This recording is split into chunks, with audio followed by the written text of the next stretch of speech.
Ready for another lesson? Never let your guard down as a man. A couple days ago, I was heading to work and it was real early in the morning and I decided to go pump some gas into the car. So as I was sitting there and I was pulling into the gas station, I saw this person sitting at the bus stop. But I'm always aware of my surroundings. You always have to be aware of your surroundings. So as I was pumping gas, the brother started to approach me and he was like, "Hey." And I like, "Who you talking to?" He like, "What?" I like, "My name ain't A. My mother didn't name me A." That's not how you address people, especially when you want them to do something for you. So he proceeded to tell me about how he and his girlfriend having problems, all of this stuff.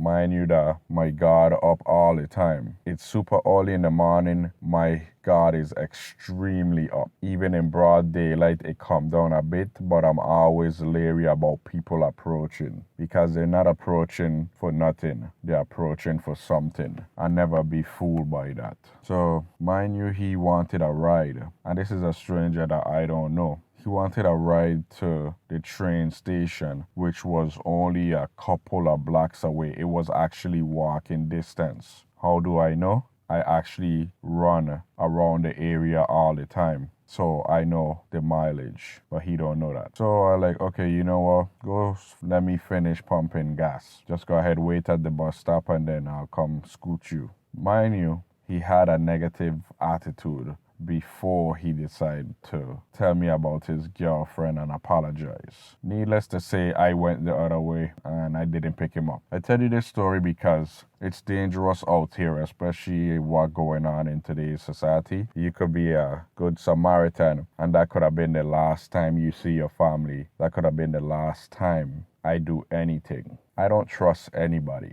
and neither should you. Definitely, especially a stranger that out at the bus stop early in the morning. I don't know if you watched the movie Crash, but the scene with the guy in the car, the black guy in the car with the white guy, and that was the last time he ever got in a car, period. Go look it up. You never want to let your guard down as a man, because you never know when you're going to have to go from cool, calm, collective to violent. And it could be in a matter of seconds and it could be a matter of life or death.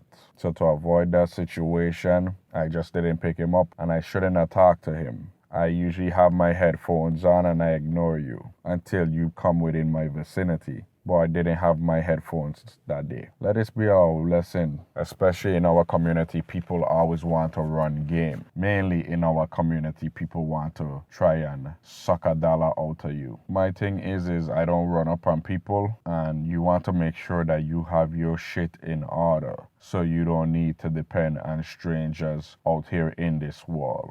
Of course, inevitably stuff gonna happen, but you always want to make sure that you have the resources to get yourself out of a situation like that. I've had to ask people, strangers, for help, and likewise I've helped people. But with trying times come trying expectations. I don't expect nothing from anybody, and neither should you. I don't expect people to do the right thing when they should, and I definitely don't expect good out of a situation at that time in the morning, especially early in the morning. It's just like the club. Nothing good come from the club after 12.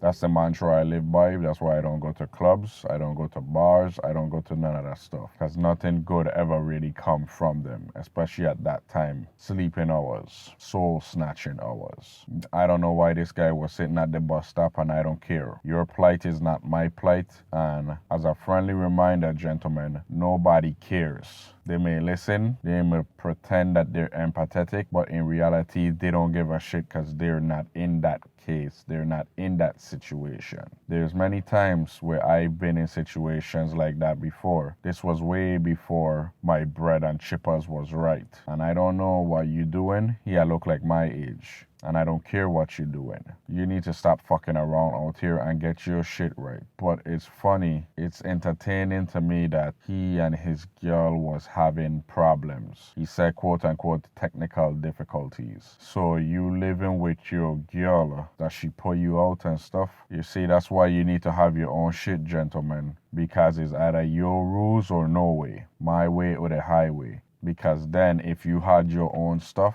if you were supposed to be doing what you were supposed to be doing, if you was on your purpose and grind like how you should have been, you would have never been out there at that bus stop having quote unquote technical difficulties, running up on random strangers, asking them for a ride to the train station, especially if it's in walking distance. Maybe your shoes were too fresh for you to walk in. But then again, if you're worried about your shoes, you have bigger fish to fry and more issues that you need to deal with. Because your shoes, putting creases in your shoes is the last thing on your mind if you're at the bus stop this early in the morning. You've been taught.